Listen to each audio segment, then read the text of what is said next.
Some debates stay civil, but this one turned into pure chaos when Joe Rogan, never one to bow to woke talking points, clashed head-on with a guest who tried to steer the conversation in that direction. What started as a discussion quickly became a collision, erupting the moment the guest crossed a line. You're better. I'm glad it only lasted a day. You're probably the only one at CNN that's glad. No. We're not. The rest of them are all lying about me taking horse medication. We should talk about that. That bothered you. It should bother you, too. They're lying at your network about people taking human drugs versus drugs for veterinary. Calling it a horse dewormer is not a flattering thing. I get that. It's a lie. It's a lie on a news network, and it's a lie that's a willing... That's a lie that they're conscious of. This is not a mistake. Yeah.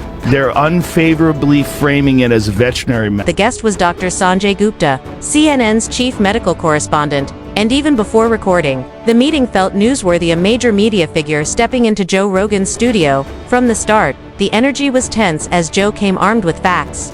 And when Gupta casually referenced CNN's claim that Joe took horse dewormer for COVID, everything snapped. Joe.com but pointed, called it a blatant lie, stressing it wasn't a misunderstanding but a deliberate smear. They're unfavorably framing it as veterinary medicine, he said, before driving it home with a sharp line. I can afford people medicine. This is ridiculous. Did you see that thing that the FDA put out? What did the FDA put out?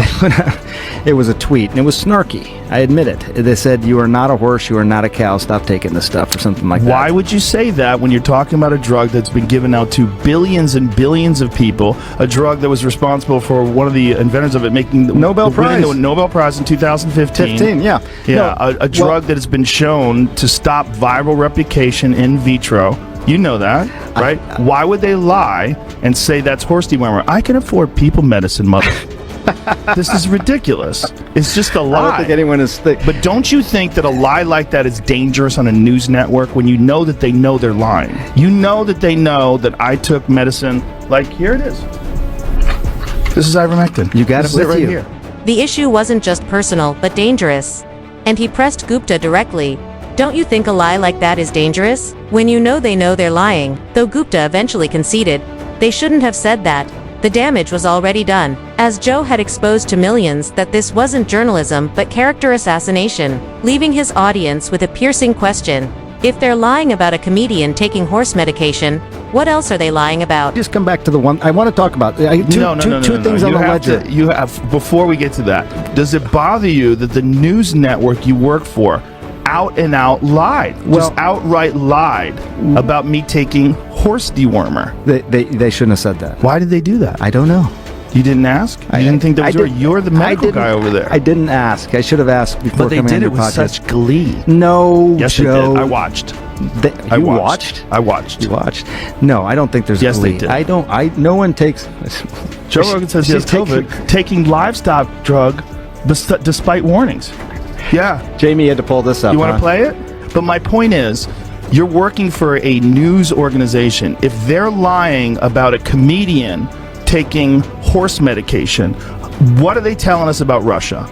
What are they telling us about Syria? Do you understand that that's why people get concerned about the veracity? Under pressure, forcing Gupta to face his network's actions and leaving him visibly rattled. But before the internet could settle down, another clash erupted, this time with Adam Conover. Confident at first, Adam argued that trans athletes should compete based on identity rather than biology, only to admit he wasn't an expert on the science. Joe immediately pressed him, asking whether biological males who transition still retain physical advantages and pointing to examples of record-breaking wins. Adam had no answer, and the studio fell silent as Joe dismantled the argument with simple, undeniable facts. As trans athletes go, we could sit here and talk for 3 hours about like all the different ways that hormones might affect your body and might not affect your body, and I'm not an expert on that, and I don't want to claim to be, right?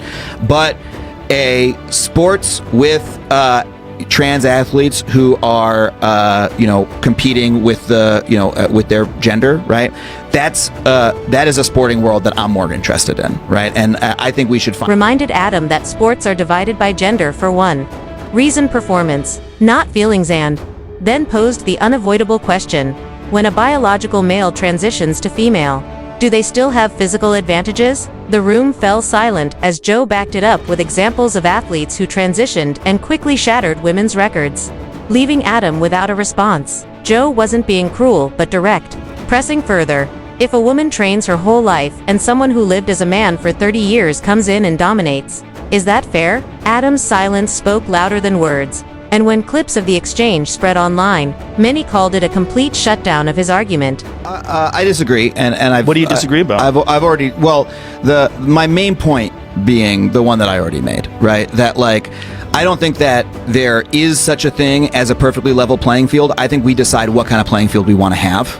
Sure, but we do make the distinction where we don't allow men to compete in women's divisions. And I think that distinction may be breaking down a bit, right? And I think it may be time to break down that. Joe didn't gloat, he didn't have to. His point was clear: bring real facts or get exposed. But the next controversy didn't even happen on his show. It came from The View, where Joy Behar claimed Joe believes in dragons, twisting an old podcast clip. In reality, he had been discussing how myths might stem from sightings of large reptiles like Komodo dragons, not literal fire-breathing creatures. On his podcast, Joe played the full clip, broke it down, and showed how Joy had taken it completely out of context. That's why people like our show, because they know that we are checked by ABC News.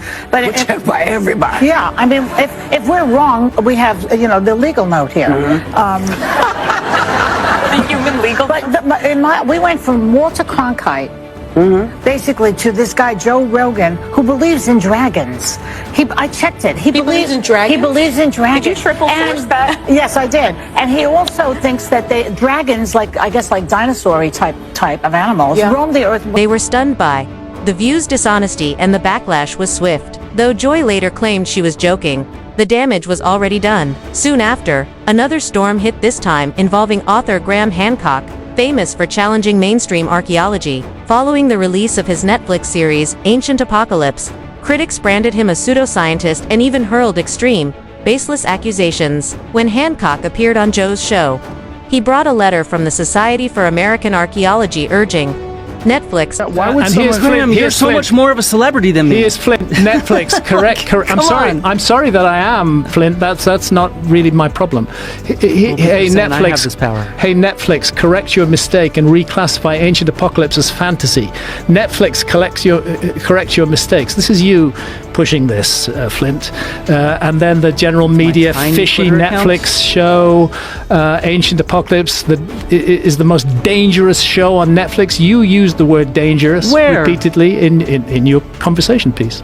I think that the way that you refer to archaeology, as you say that you're number one enemy of archaeology and things like that, you are promoting people to dislike what we do. We are doing our jobs. No, you started off Ancient Apocalypse by calling us patronizing and arrogant. Archaeologists see me as public enemy. Read the letter aloud, shocked by the personal attacks, as Graham explained that none of his critics had ever debated him directly, choosing instead to rely on insults and censorship. The tension spiked when archaeologist Flint Dibble joined remotely, accusing Graham of chasing fame and insisting that Netflix relabel his series as fantasy, rather than engaging with the ideas. Flint made it clear he wanted them erased. The influence of Flint's and his colleagues on media and culture.